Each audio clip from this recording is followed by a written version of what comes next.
starting off, we're looking at heel strike on the left side. You can see the heel is barely touching there. You can see there's a crossover pattern here on the left, which is creating this angle here, which is going to cause a lot of torque.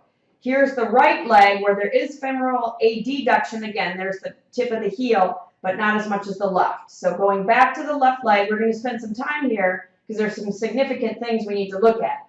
First is the increased shoulder abduction. Second, we talked about the increased rotation of the hip, femoral adduction, and a little bit of external rotation of the foot.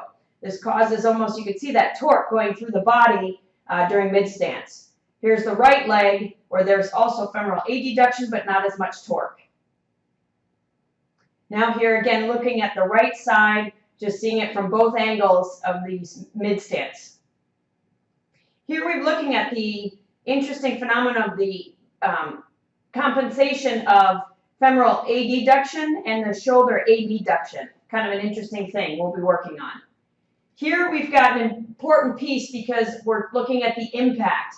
So the location of impact is along the lateral aspect of the left leg, creating extra force and shearing along the outside. This is over here looking at the right foot. The right foot upon landing has more of an even distribution. The forces don't have that much difference, but it's the location and shearing on the left that's causing all the pain. Here's another way of looking at, again, just comparing the left stance phase, just showing total pressure here in the middle, and this is 1302, and that's in newtons. So, and this is a pressure sensor. So if we compare that to the right side, and I took this in the when the pressure sensor was the greatest on the right side, it was a little bit less in this one, but not anything too significant. So looking at this again, this is just looking at the she's coming off a toe off here, so we're looking to see what the hip extension looks like.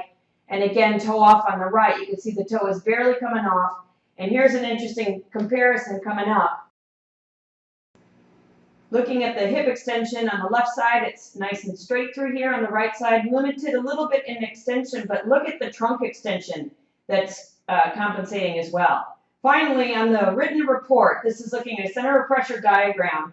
6 miles an hour, 7 miles an hour. The thing that's consistent on the right side, this is where she's pushing off more so with her right foot more than the left, causing shearing on the bottom of the foot. So let's summarize.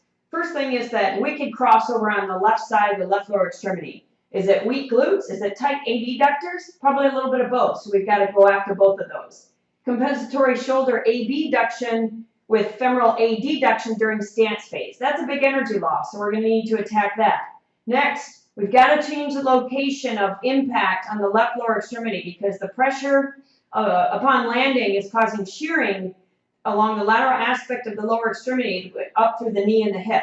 We also want to attack and work on increasing motion through the right foot and addressing the push-off.